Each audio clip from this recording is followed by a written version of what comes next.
I need to learn what they do. I need to know how they run the machines. I need to see the problems that they have when they run their machine. And that really helped me build the relationship right off the bat, is like helping them solve the small issues that no one ever listened to prior to me being there. So I pride myself on building relationships and then using those relationships to help me succeed.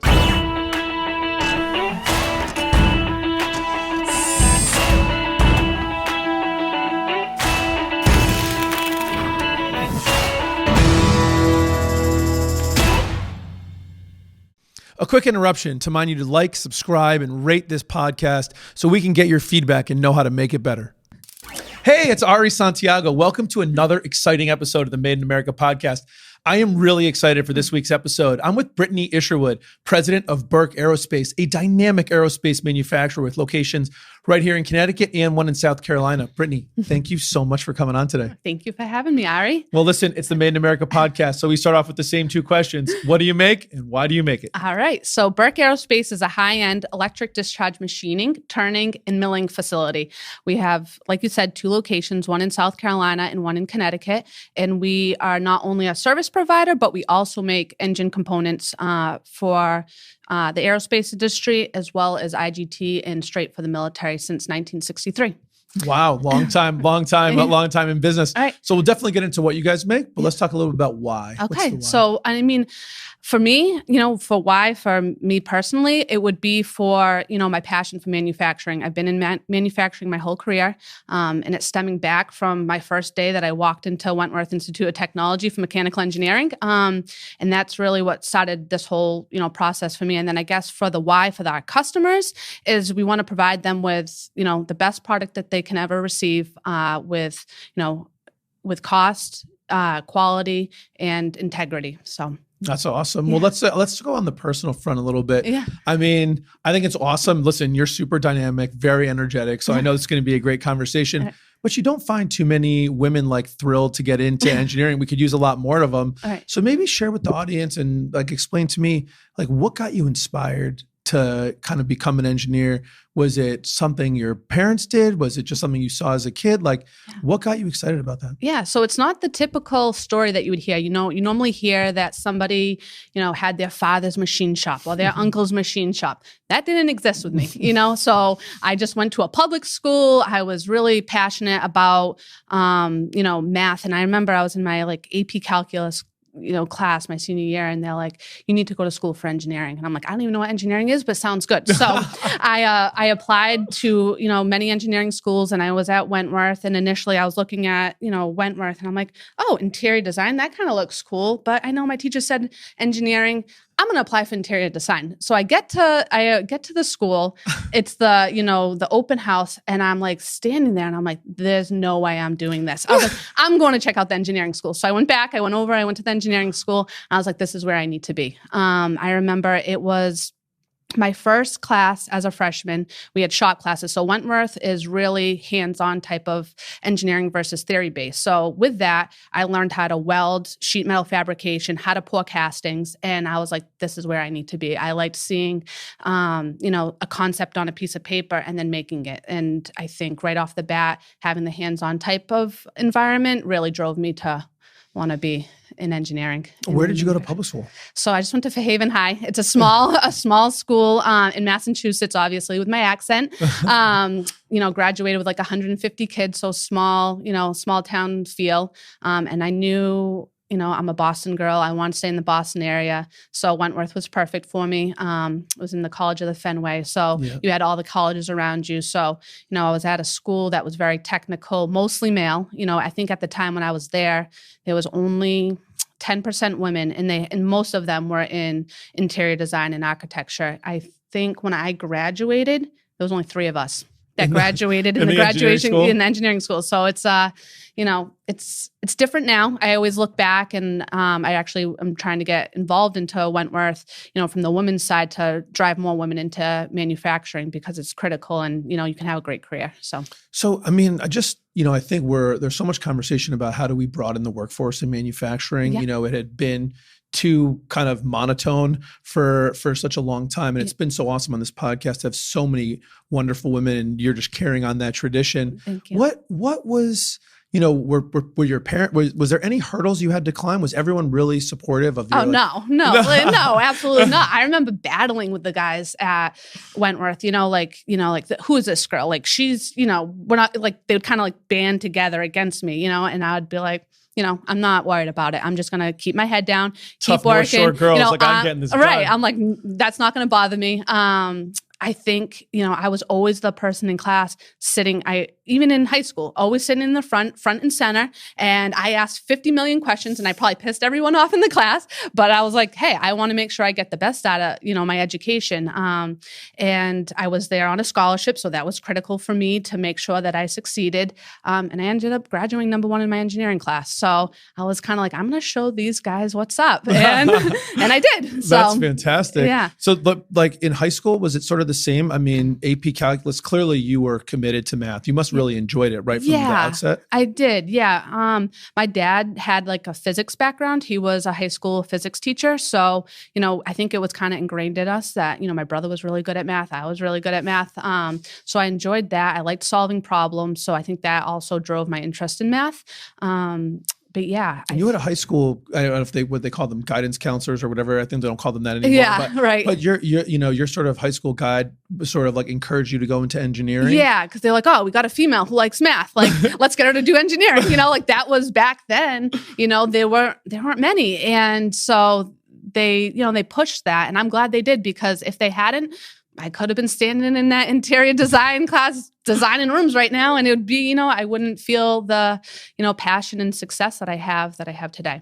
That's great. And so you went through Wentworth. Eventually, was there acceptance? I mean, you're number 1 in the class, obviously leading. Right. Eventually, was it like, all right, she's here to win it? Yeah, and she's a pain in the ass, but we'll deal with it. And, I had, a great senior design team. It was obviously all guys and myself. And, I kind of always like, I wanted to stand out, and I also kind of wanted to be like one of the guys, so it was kind of balancing that relationship, because, anything you do in life, you're not going to be able to do on your own. Mm-hmm. You're going to need to build a team around you that are going to help you succeed. And I found that, I'm going to even need to do that when I'm in college. Like, you can't get through these senior design projects or these labs or whatever it was alone. So it's like, you got to just show them that you can work just as hard as they can, and they may not like it, but they'll get there eventually. They'll get there, yeah. So then you leave school and you went to work for, one of the historically great businesses in the world, in General Electric. Right. So just sort of, and then that's the pre kind of getting to Burke. So just talk about that. What was it like kind of going to work for GE and kind of getting from the theory, and I guess it was somewhere hands-on in Wentworth, but my experience, college and business aren't really, they're not quite the same. Exactly. No, it's night and day. When I first walked into GE, I was like, holy crap, like this is real life, but just taking a step back though, just, for other women that may be listening to this or as college students, I think one thing that was critical for my success to getting into General Electric was I was part of the Society of Women Engineering. And that was really great in the sense that I had, all kinds of women around the world that were all engineers kind of going through what I was going through. So, we had a small chapter at Wentworth. But I remember being in Nashville, Tennessee at a conference, and I was just, I would sit in with other leader women in the industry and listen to them talk. And I'm like, I want to be that one day, and I think that also helped me drive to know that I wanted to be into manufacturing and at a large company, because, usually the people that they have coming from that background. So, I think that is critical for women that are in college. Get involved in other organizations, go to, those conferences, and maybe now it's virtual, but, go to those conferences, meet other women who are going through what you're going through, at all levels of the industry. So, transitioning back to your question with GE, I walk in, Lynn, Massachusetts, which is like a little bit of hardcore area, and you have a union environment. I obviously had never been in a union environment prior to that. And they're like, I was, a manufacturing quality engineer / a supervisor at the time, because that's what they needed. And I was like, okay, I'll do it. And these guys are like, who's this, 20-year-old girl coming in here trying to tell us what to do? So it was a wake-up call that it's not just, you don't go down and you don't just go and dictate what's going to happen. It's like, okay, how am I going to be successful here? And I had a wonderful mentor who was also my boss, female that was very successful at GE. Her name was Cassandra Ott, and I'll never forget, if I hadn't met her, I wouldn't, I would have probably never survived, and then we also had a wonderful plant manager who it was critical to be successful in his eyes as building a relationship with the workforce. And so that's all I did right at the beginning. I was like, okay, I need to learn what they do. I need to know how they run the machines. I need to see the problems that they have when they run their machine. And that really helped me build the relationship right off the bat, is helping them solve the small issues that no one ever listened to prior to me being there. So I pride myself on building relationships and then using those relationships to help me succeed. So.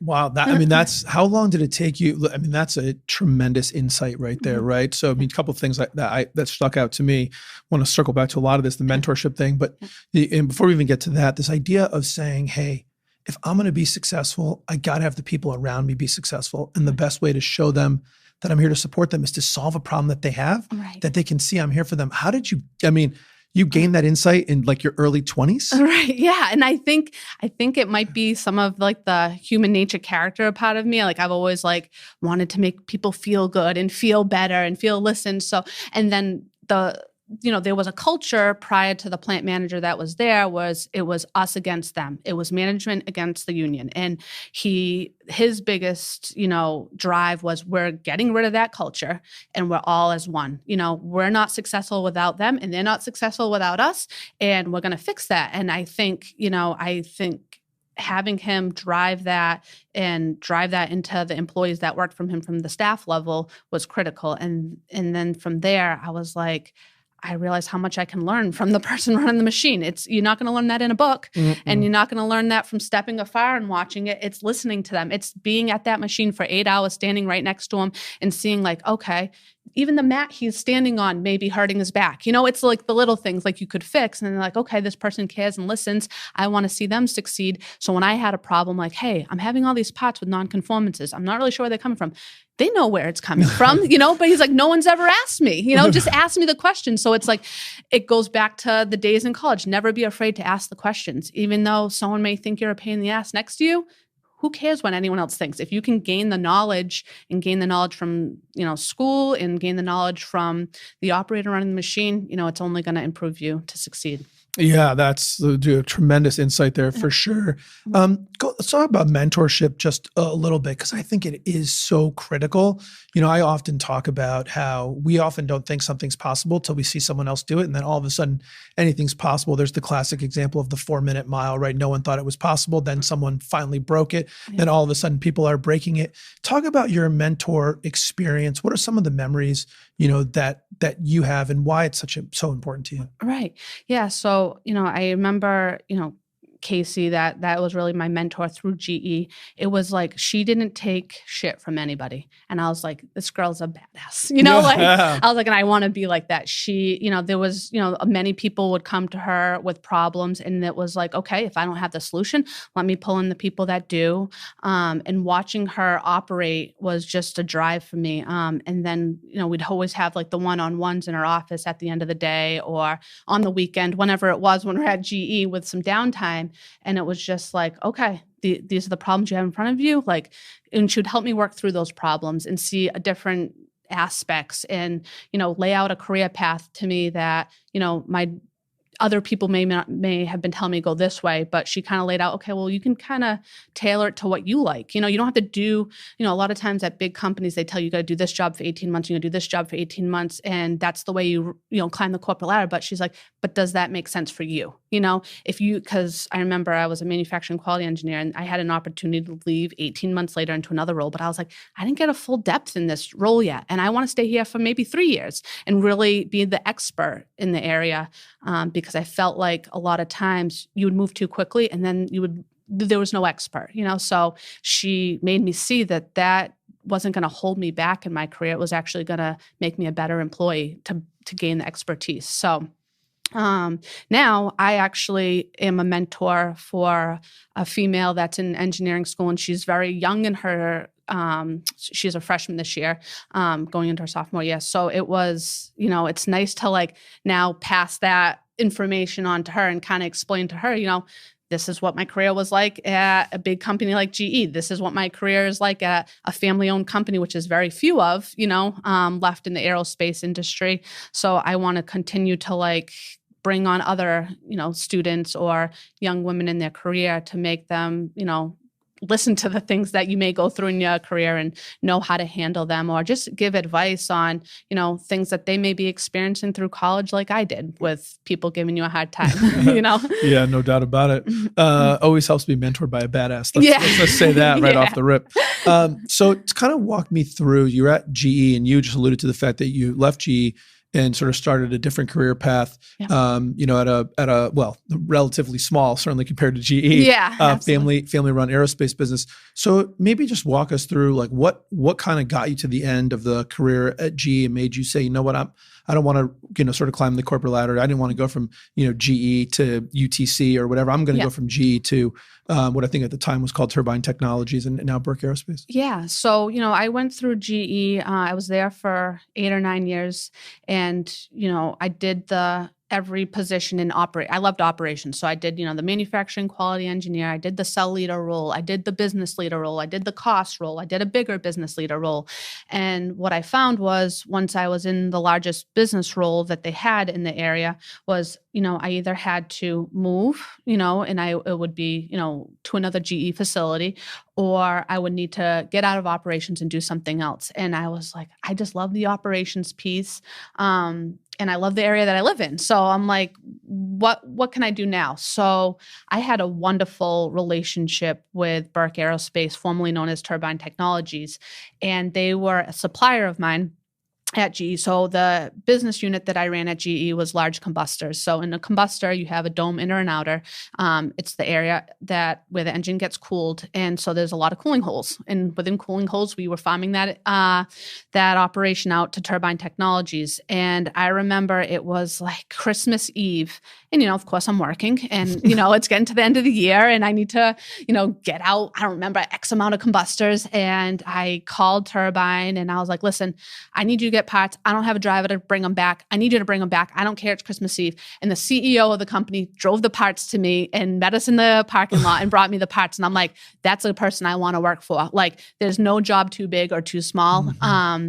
And then with that relationship, we would talk and they're like, what do we got to do to get you to come to onto the dock side, And I was like, seeing your desire and your, Tyler's ability to grow a team and his, scaling up of a business. I was like, I want to work for somebody like that. Tyler took the company over from his father. He was he was in his 30s. And I was like, this guy has desire. He wants to, excel in life. He's not just doing this and just coasting. He's like, I'm bringing this to a new level. Mm-hmm. And at the time, I think Turbine didn't even have the South Carolina facility then. So I loved it. And I was like, these guys are great. Let's give it a shot. Worst thing that happens, it doesn't work, and guess what? There's a lot of other things to do out there. And I've been there ever since. And it's been a great ride. So I've been there for almost 5 years. So 4.5. Yeah. Yeah. So I want to talk about specifically your journey there because I think it's really interesting. But you just said something that I think is really important, which is, that idea of taking a risk, of just saying, what's the worst that can happen? Do you remember like thinking that? Were there people in your life who were saying, Brittany, what are you doing? Like you're working for this amazing company. You've got all this opportunity and you're going to go work for a small family business. I mean, were people behind you? Like how did you mentally get there? So I think, over the time at GE, like they become your family, we're working there like 60, 70 hours a week. So I remember a couple of my girlfriends, I'm like, hey, I'm like thinking about this. They're like, yeah, you crazy? Like you've been highly like in the top rating every single year with this company. Like the sky's the limit. You're pretty much, guaranteed a job to retire from. You're going to take the risk to go work for a small business that has like 50 employees and you don't really know a whole lot about it. I'm like, yeah, I don't know. It's just something about this owner. Like he's got me like wrapped into his plan. And so, but I specifically remember, so my brother actually works at GE as well in Lynn, Mass. And I remember calling him. I'm like, hey, listen, I need to talk to you.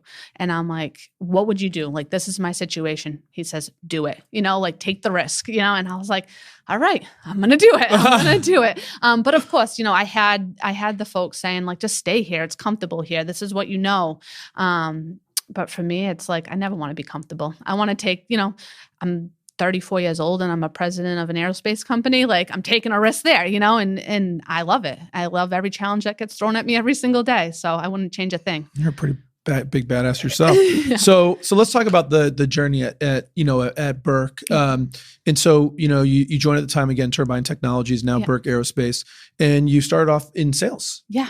I had no sales background. I was like, sales? I don't even know what that is. Sure, I'll do it. But yeah, so I started as business development manager. And at the time, they didn't really have a salesperson. They had an engineer that was working on sales.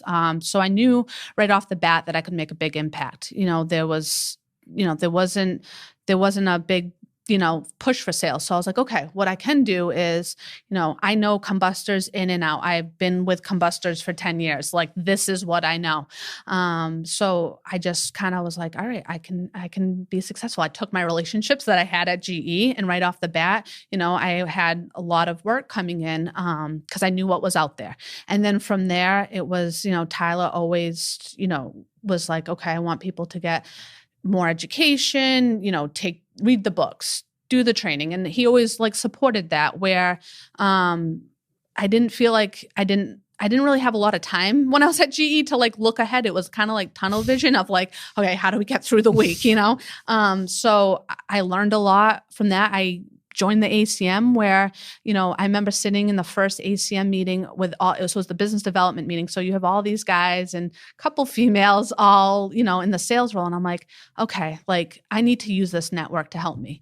And I'll forever remember it. It was Bruce Fedorowicz. I don't know if you know who he is, but he's, pretty involved in the ACM. He actually was the president for a short time before Paul.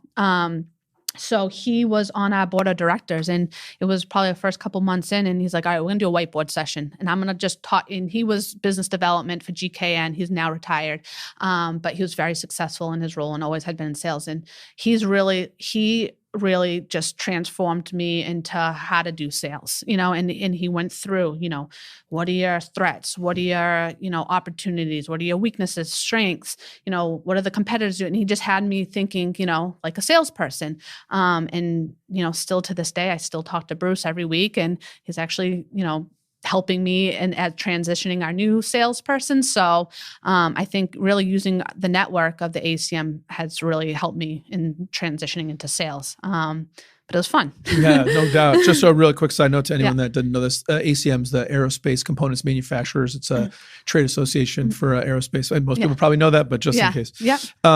So talk about the journey you went. How did you get from, sales, business development manager to president? How did that work, and just sort of talk that through? Yeah, so I think it's probably a unique situation, but everything in my life has been unique, so it's par for the course. So I started, and I was like, okay, I need to grow their sales. My goal was, bring $6 million worth of work in, which would have been 20% growth for the company, and I don't stop until I get it. So, the first year on, I saw success, and I was like, wow, this is awesome. And then I knew I had a strong background in operations. So I couldn't help myself but get involved in the operation. So I was obviously doing sales, but I also changed the sales role in the sense that I made sure that the customer not only was getting, talking to me about new opportunities, but making sure that they got delivery on existing, work that they had with the company, and building that relationship where they had confidence in Burke Aerospace. I remember it was one of our customers, and I walked in, and, the CEO of that company may have not been so happy with some performance in the past. And I came down, I took out my notebook and pen and paper, and I started writing when he's talking. He's like, no one's ever come in here with a pen and paper and start writing anything, like none of my, suppliers have. And I was like, I'm listening to your concerns and I'm going to address each one of these individually. If I don't have the answer now, I will come back with an answer. And he's like, I will put more work in your shop just for that, like a response from you. And I kind of used the same, strategy that I used at GE is like, okay, I was successful with the relationships with the hourly. Let's use that relationship building with our customers, not just be a person that's on the phone calling them, harassing them for new work, but making sure that all their concerns are being addressed and actually following through with their concerns and with a solution. So yeah, that's tremendous. And so then what are the position steps? Okay, between, that's right. Good. Yeah, so I did that, and then I continued to do business development for the next 3 years, and that team grew over the years, and I produced 25% growth for the company year over year for 3 or 4 years. And then the pandemic hit. And, now I'm with the company for 4 years, a new mom of 2, and the world is ending. And the owner of the company is like, I think you should be the president of the company. Like you have, and I'm like, wait a minute, like back up. Like we talked about this happening, maybe 2 years, 3 years down the line. But I was like, I'll do it. He's like, you can get us through challenging times. You know how to make the hard decisions. You know how to take the risk. I trust you.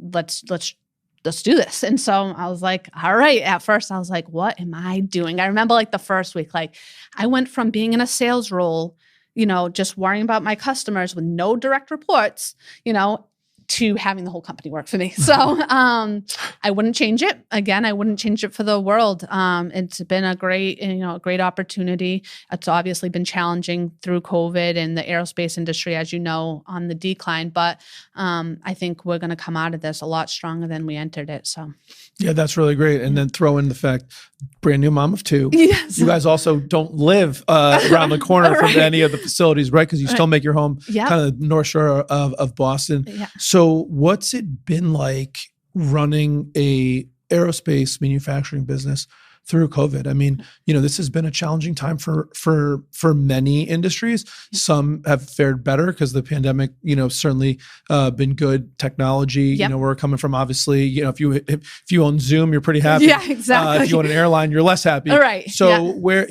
talk about how you think about getting through and how have you sort of charted the course to retain your talent, which I know there's a war on good aerospace talent. And I think we all appreciate people are going to fly again. Right. So just talk about how you've thought about getting through this successfully. Yeah. So I think, the pandemic has been a unique situation where, it's shifted the way you work. It's just the way you live. It shifts how you do things. But from all of that, I would say, the biggest takeaway, and how I've, succeeded through it is, communicating frequently. Communication is the hardest thing that you're going to do in any organization, especially hard when you have 2 locations. I'm in Massachusetts. How do we do this effectively? I would say thanks to IT Direct and having the ability to have our, videoing set up where we use Teams every day. We have our morning meetings every single day, 9 a.m. We have our weekly meetings via Teams. It's just, keeping the communication of the information that's being provided to us in front of us and then flowing that down to the organization. I try to run a company where it's like a flat organization. I don't want someone to have to go through 3 steps of management to get a solution that they want. And the information has to be communicated quickly and effectively. So that's been a real, it hasn't been a challenge. It's been great. I've always been remote, so it wasn't a huge transition when people had to work remotely. We were already kind of set up for that. And then just being transparent. You don't want to hide things from the workforce. You want to tell them what's going on with the information that you may be receiving quicker than them. And then just kind of putting a plan in place to show, they're confident, show them that they're, confident in your plan, and that there is a plan. And so that has worked for us. Unfortunately, we've had to, make the tough decisions. And, at the beginning of COVID, we really changed out our leadership team. So we brought in a new HR manager and a new CFO, and most recently a new business development person. And it's really like stacking the team with, a A players that have been in the industry, so we have half the team from GE, we have half the team from Pratt. And so with that, they bring a lot of, knowledge of the industry and how to handle that again in the team environment. Like, I'm not doing this alone. None of us are doing this alone. So we got to just stack the team to make good decisions for the business. So have you found it difficult? One of the things you talked about earlier, and, knowing we're going to get to this topic eventually, you talk about relationships, and relationships are just critical in life. Right. Personal relationships, right? What's life about if we don't have good personal relationships? And in business, the same thing, customers and internally. And how has COVID and the ability or the inability to be together as much as we have in the past? Right. How do you think about maintaining that relationship, building, sustaining relationships in times where we can't just like get everybody together on the shop floor, get a pizza truck in the parking lot or whatever? Like, how do you keep the relationships tight in this environment? So, I mean, a couple different avenues with that. With our customers, obviously, it's a little bit different because, a lot of the bigger customers are not allowing visitors in. So for me, what I found was successful is, still having the phone calls with them, having the emails. A lot of my customers, I know about their families and their kids, and keeping that going, even though you can't see them, doing the video conferences is having a video conference, I feel like, is much more touching than just the call. And it's as crazy as that is, it's a screen, but you see the person's reaction, you see, the emotion. And I think from having a great foundation, those relationships were able to stay strong during COVID. And, they looked forward to the video calls because they've been staring at a screen all day in their house, and they're like, I want to see a human being, and then, from like the shop's standpoint, I, even during COVID, still came to our facilities. I flew to South Carolina, and I, would drive to our Connecticut facility, and you just do it safely. You have your masks on, you have your social distancing, but I think the folks at both locations appreciate the face-to-face, and luckily, no issues, knock on wood. I didn't get COVID, and I'm still standing here. But it's just making sure you kind of keep the regular routine and just shift it a little bit. You don't have to turn the place upside down and make everything different. You just have to be safe and be smart. Do you think that a lot of your ability to be successful, even through the pandemic, is because of the strong relationship base you had before it even started? I do. I really do. And I think from like the hourly standpoint as well, is like with a family-owned business that Tyler's family's had, it's, they feel like it's family. It's not, I'm just a number, I'm just pushing buttons on a machine. They feel like, okay, this is my family, and I'm worried about their health and safety. So I'm going to make sure I stand 6 feet apart from this person. And hey, I saw this idea, it came across it on, reading an article. Let's try to implement that. And being open-minded to try different things that would make them feel safe was critical, and being heard, Yeah. So we touched on a couple of times that the facilities sort of in Connecticut and in South Carolina, and those are, culture is so important. Relationships are important. There's definitely cultural differences and different ways people are raised in those two areas. And just for other people that run facilities that aren't, next to each other, right? It's one thing if you're in Berlin and, East Hartford or whatever. Right. But when you're, across states and across regions of the country, how do you think about the communication and keeping people together and getting them on the same page culturally? Yeah, I would say it really comes down to standardization. The same message is going to be said to both facilities. And that's what's critical with, the morning meeting. So we took concepts from a book called Scaling Up, and they have this system called Align, and we go in and everyone writes like what's up for them. So they go in the morning, what's their priority, what's up, what are they stuck on, so that the GM that's in South Carolina and the GM that's in Connecticut and myself and our HR and our finance and our engineering, we're all on the team. So everyone's there. So if I have a technical problem in Connecticut, the engineering manager for South Carolina has worked in Connecticut. He's like, hey, I've seen that before. Let me help you. So you keep that connection with everyone in the morning, so that at least the message is being flowed down the same throughout the organization. And that's it's helped keep the cultures a little bit similar and standardized. And that's an evolving process. We're continuing to fine tune that, because our Connecticut facility has been in business since the 60s. And then you have our South Carolina facility that opened 4.5 years ago. So, you have kind of like the startup type of business in South Carolina where you have a well-established foundation in Connecticut. So we want to take a lot of what we had in Connecticut and transfer it to South Carolina, but then also take a lot of the new ideas from South Carolina and transfer it to Connecticut. And what I mean by that is, in South Carolina, we heavily invested in Makino equipment where it's, state-of-the-art EDM machines and then also turning and milling. And we have like 1-man 10 being run. So you have very efficient shop setup, very lean. And then we're trying to take those concepts and bring them into our Connecticut facility where we have a little bit of the older equipment and like a different type of layout. So it's transferring some of the strengths that you get from South Carolina from like the startup standpoint into Connecticut and then pulling some of the well thought out knowledge, great processes that you have in Connecticut and bring that into South Carolina. And what was the thought process behind opening the South Carolina facility? Like what is the mix of the work? So when the South Carolina facility originally opened, it was to support GE Power. And so 4.5 years ago, the GE Power IGT business was booming. And they're like, hey, we want a shop 5 minutes outside of our facility. Said, all right, great. We'll open up a shop. We took an old Meyer tool building, which is obviously the biggest EDM company that's our competitor.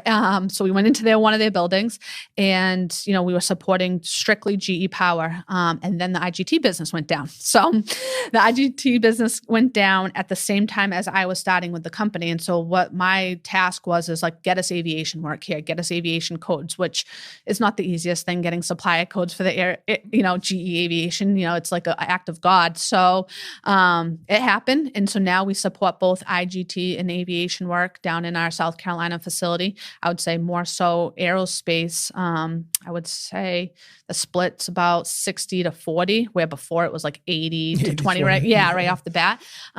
So, and then we're kind of going to evolve our South Carolina facility too, because we have pretty much like 50% floor space available. So we're like, okay, what's the next thing we're going to grab and invest and put in our facility? So with our new business development starting 2 weeks ago, we already have, opportunities coming to us where, we're going to maybe adapt that a little bit more as time comes in 2021. Yeah.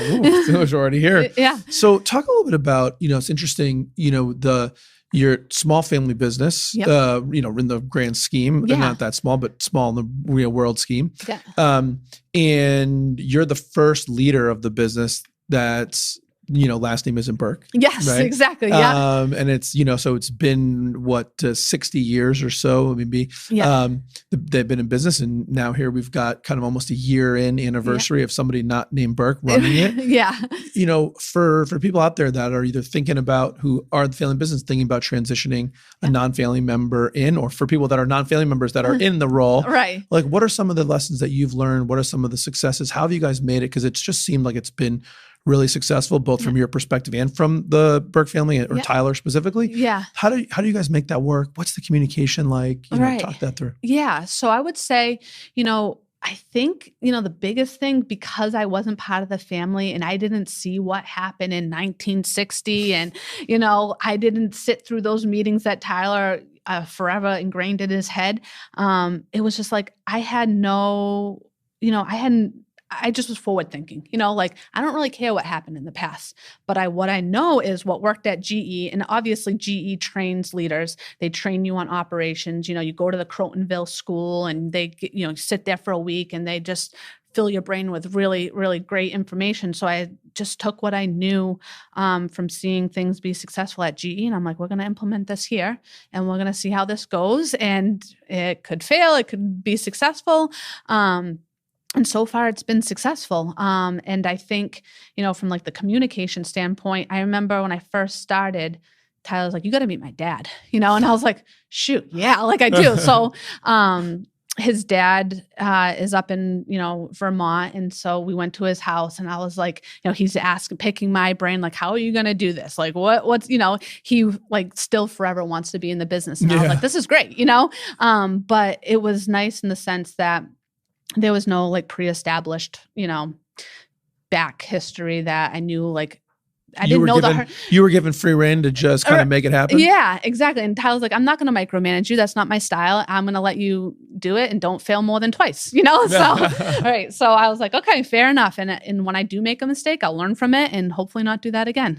Yeah. Listen, hopefully we can all live by that credo. Yeah. So how often are you guys, so if it isn't micromanaging, what does that relationship kind of look like? And how are you able to, sustain the right level of communication where, he's informed enough, right? But you're also not kind of being choked. Right. Yeah. So it's a monthly communication with myself, Tyler, and the CFO of the company. And really we come with, we have an agenda and we're very well prepared. We have the financials, anything that was discussed in the meeting before, any concerns that he's brought up throughout, that month, and basically coming to him with a plan. We don't come to him with problems. Like that's not going to do us any good. It's always like, okay, this is the situation. This is the plan on how we're going to move forward from this. And I think having, again, going back to the A players, we wouldn't have been able to do this 5 years ago with the team that was in place. And it's all people driven, no matter what you do, it's the employees that make it happen. So. Yeah, listen, I'm a huge believer in the right people in the right seats is the most important thing, right? Because whether you're making aerospace parts, IT services, or whatever, the wrong people, doesn't matter. Everything else is going to fail. Right. Talk a little bit about scaling up. No one's brought it up. It's a Verne Harnish book. It's sort of the next iteration of the Rockefeller habits. I love it. Was it already in place before you got there? Did you bring it? Yeah. Does having that framework, now I'm just bearing you with questions, but does having that framework help frame the relationships between the leaders? Maybe talk that through for people that don't know about scaling up. Yeah. So scaling up, Tyler brought that to us probably 3 years ago now, and kind of we're all like, what's this idea? We don't have time for this, but no, a few of us were open-minded about it. I'm like, hey, let's give it a shot. Let's read the book. Let's listen to the, concepts. We got the coach. So we did the quarterly offsite and we had a coach come from their organization. And it made us sit down for a day. And even though we thought we were so busy that we, took the time, we left the shops, we went in a conference room and we kind of just talked to one another about not parts getting out the door for the first time ever, or bringing cash into the business, or whatever it is. And I think it's, any new idea, if it's Lean Six Sigma, it's scaling up, it's, the million things that GE would change every year. It's, you got to have an open mind to it. And take the concepts for, you don't have to ingrain it 100%, but you got to take the things that work for your business. And the one thing that we took right off the bat was the Align meeting that I was talking about. So we have the morning meetings, the weekly meetings, the monthly meetings, and the offsite quarterly meetings. And they, the coaches help make, it's an outsider looking in at your business, and they ask you the tough questions like, well, why are your sales only growing by 20%? You think that's good? You could be growing a lot more, and it's like, wait a minute, I wasn't thinking about it like that. But yeah, just kind of the concepts of, the cash flow models that helps us, in looking at, it takes account into everyone in the business and gives them a focus on what to be driving on. It gets everyone aligned on what their goals should be. Sometimes at small business, it's not as clear and as defined, and it helps you define, okay, let's make sure that, our end goal is communicated throughout the organization so that, the people on the floor versus the engineers versus, business development aren't working on different tasks. We're all aligned in the same goal, and it really helps drive our company to do that. So we actually have our quarterly offsite in 2 weeks. So we'll see with our new team, because we do that every quarter, and it's, during the pandemic, it was a little bit tough. So this will be our first face-to-face with our South Carolina team, Connecticut team here in Connecticut with our coach. So looking forward to it. Yeah. Listen, I'm a huge fan of the meeting rhythm. I think it's so important. The communication is everything. Foundationally, we talked about people and we talked about building relationships, and you can't have good relationship with good people without good communication. Right. Exactly. How do the open mind, I think, is something a lot of people in business, I'm in the circles, we're always talking about it, right? And it goes to the continuous improvement mindset, right? It's easy when you come in and you're the new person, you're the change agent, to have the open mind, right? Because it's your new idea and you want everyone to listen to your idea. Right. But then eventually someone else comes with another new idea. And now you got to be the older existing person. Right. So how do you have any frameworks or techniques you think about to sustain that open mind, to sustain that, continuous improvement mindset, not just in part delivery, but in every aspect of the business? I'm actually going through that right now. So with our business development manager that just started, we had, he actually trained me 13 years ago at GE Aviation. We both started our career as manufacturing quality engineers, and we've always had the relationship together. He ended up going to another aerospace company for the past 8 years. And then I was like, hey, let's try to make this work together. So he came in and he's like, well, Brittany, operations, let's think back to our GE days. And he'd, bring up these things. I'm like, at first I was kind of like, whoa, I'm doing it this way. And then I was like, wait a minute. And it's the conversations that you have with yourself in your head that remind you, I got to listen, I have to take input from other people. I'm not going to make all the right decisions, and there's going to be great ideas that get brought to me. So I think it's the conversations in your head with yourself, you look at yourself in the mirror at the end of the day and say, all right, did I have a good day? Was I successful? Did I listen? And that's been a work in progress with me, is listening, from all aspects of life, honestly. Listen to your kids, listen to your spouse, listen to, the people that are around you. And all of them are interchangeable with one another. Yeah, listen, no, I love that. And I think, my experience just dovetails with that, right? The things we learn about to listen at work, to be open-minded, those are things we can bring home. Yeah, absolutely. We're kind of coming up on our end here, but I've got some really, just so much stuff. We're gonna have to have you back. We often ask about recruiting and retention in general, and and I know it's important, but I want to take it a little bit differently here. You've talked about changing out the leadership team for A players, right? And not to say that the other people weren't A players, they just weren't A players. The right place for Burke Aerospace, right? Every business. Yeah. So I think a lot of people think about that, and leadership changes are hard. Yes, they are. Very hard. Some of the hardest stuff. And so just talk about how you went about it. You realized change needed to be had. How did you do it? I think for me, the way I did it was, I kind of convinced the person that was in the role, hey, listen, this is the way we want to see the company. These are things I think you're really strong in. And these are things that I think, help them see a career path, not just write them off, help them in with that employee. They kind of I appreciate this because you know what? I may be happier doing X, Y, and Z. So really not writing off people, laying out a plan with them, even if it's an employee that you're going to keep or an employee that you're not going to keep. Essentially just caring about them as a person and laying out a plan that works for them, not everything for the company. 100%, right? I think it's that, and that's the key, right? Is that it's not about them or the role; it's just a misalignment, right? Yeah, that's awesome. So I don't want to cut you off, but one thing before this ends, I just from I have a couple things I want to ask you. Is you have a unbelievable team here.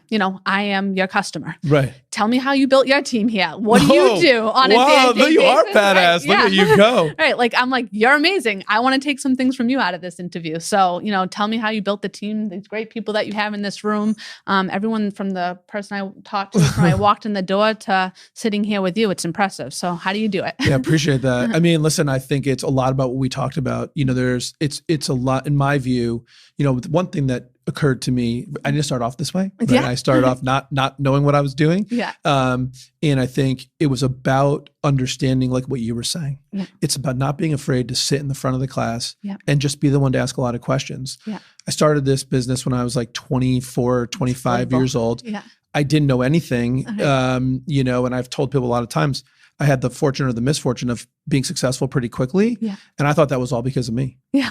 And it's not. Right. And it took me a while to kind of realize that. And then I became, this mantra was always in my mind, but I didn't know how to activate it. It was, I wanted to build a place where I would love to come to work every day if I didn't own it. Right. Yeah. And so how could I do that? And then it became about, everyone talks about the golden rule, right? Treat everyone the way you want to be treated. But I got turned on to this concept. There's a book called The Platinum Rule, and I read it many years ago. And the Platinum Rule talks about, it's not about treating people the way you want to be treated. Yeah. It's about treating people the way they want to be treated. Absolutely. Yeah. And so to your point about the leadership thing, it's understanding everybody's an individual, getting to know them and what they like to do and what they want to do, and help them find that path. And hopefully that path is here, right? And we can do something great together. And sometimes that journey ends, and then love them as much on the way out as you did on the way in. And I think that approach and truly caring, which I do like deeply. Yeah. I think that's if there's a secret, I think that's the secret. Well, you're doing a freaking outstanding job. So keep doing what you're doing. Thank you. Yeah. So let me ask you this, and we'll wrap up and go rapid fire is, how do you think about being a trailblazer a little bit in and of yourself, right? So, graduating number one in your engineering class, of which there was only, 2 women, doing something that very few women do, though they're certainly well capable. Yeah. How do you think about diversity and inclusion in manufacturing? Like, how do you think about reaching back and helping other young girls and other young women who may want to in their heart, but don't see it as possible because they don't know people, and then how do you expand that, if you do, beyond just women to people of other backgrounds, races, creeds, whatever? Yeah. So, I think about all people the same, honestly. Like, I want to drive women to want to be involved in manufacturing, but it doesn't matter if you're a woman, you're a male, you're white, you're black, you're this, you're that. It's like, at the end of the day, you want to drive people to just work their ass off. Like that's how I've been successful, is hard work, and a lot of times, I hate to say it, but people don't want to work hard. So it's trying to find what is that in a person to drive them to want to work hard. And, you don't want to drive people into an industry if that's not essentially what they want. You got to have that relationship with them, because a lot of folks have, their parents telling them, hey, you should go to school for engineering, but because their dad was an engineer or whatever. And it's like, well, they may not want to do that. And I think like we got to get away from trying to diversify people and have a certain amount of people in a certain box, and versus just like get people to do what they want and what's going to get them to work hard. And that's kind of like been my strategy. But I want to, continue to have the relationships with, young women in college, and I want to find out from them, do you even really like engineering? And then the folks that may not be in engineering, like, hey, you could like engineering, So really just listening to them and their passions and their desires and helping them put that on paper, I think is going to make, a bigger impact. I love that. It really comes back to aligning, right? Yeah. Understanding where they want to go, helping them align that. And then just, something that you said earlier, it's come up a few times, is like, just fucking try it. Right. Exactly. Like, just get out there. You're not going to really know until you try something. Right. Like, don't care what anyone else thinks about you. Life's too short. Worry about you. That's it. Get out there and do it. Yeah. Brittany, this has been awesome. Yeah. I'm going to go to rapid fire. Are you ready? Okay. All right. This one, first one, I think I already have an answer, but we'll ask it anyway. Red Sox or Yankees? Red Sox. There we go. Starbucks or Dunkin'? Starbucks. Are you allowed to like that in the Boston area? Yeah. Staycation or exotic destination when you take time off outside of COVID? Both. Both. There you go. That one. iPhone or Android? Oh, iPhone for sure. Sports car or SUV? SUV. Do you have a Range Rover? Range specifically? Yeah, all right. Do you have a favorite business book? Scaling Up. That's a great one. If you could do anything other than be the president of Burke Aerospace, and you had to do something else, and it could be anything in the entire world, what would you do? Probably be a therapist. I love the, dealing with people on a day-to-day basis, and just want to make people happy. So something along those lines. That's great. Yeah. What's something, Brittany, that you learned early in your career or early in your life that you think's helped you to achieve all the great success that you've achieved so far? Just, the value of hard work, honestly. And that was right from the plant manager, Randy Brown at GE. I'll never forget it. It's just like, work your ass off. Yeah, and be open to learning. Yeah. What's something that you learned later in your career, Brittany, or later in your life, that if you went back and told young Brittany and she'd listen to you, you think it'd really help her? You're not a know-it-all. Listen, you're not a know-it-all, because, when you're young, you're like, I think I know all of this. Like, my parents know what the hell they're talking about, just listen, and someone usually knows a little bit better than you. Be open-minded. Yeah. Brittany, I absolutely love it. This has been such a great conversation. Great. Thank you so much for coming on. Thank you so much, Ari. Appreciate it. Made in America with Ari Santiago is brought to you by IT Direct. As always, thank you so much for tuning in and spending some time with me today. My goal is to help build a community where we can learn and grow together. Your input, feedback, and engagement is critical to making that happen. Please do comment, like, and subscribe so more and more people can hear what we're doing and join our community of growth and success. Thanks so much for tuning in. Talk to you again soon.